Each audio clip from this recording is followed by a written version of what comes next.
Hello, this is James G. This is just a short little clip about concrete, old and new.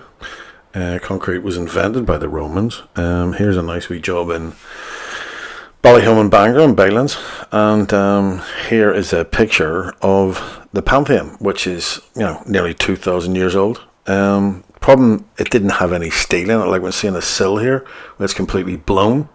Fortunately, when steel rusts, it can expand 3 times its own size. Which leads to all kinds of problems, which the Romans fortunately didn't have. So various components can just lose their integrity, just simply due to the rust of the whatever reinforcement bars are actually used in them. Fortunately, on this job, it wasn't a critical. We were able to repair this quite easily. Using re-drilling it and putting our own steel in, reforming it, and a couple of different kinds of slurries to make good for decoration.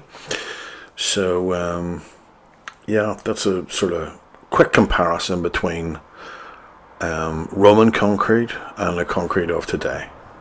This is James G. Over and out.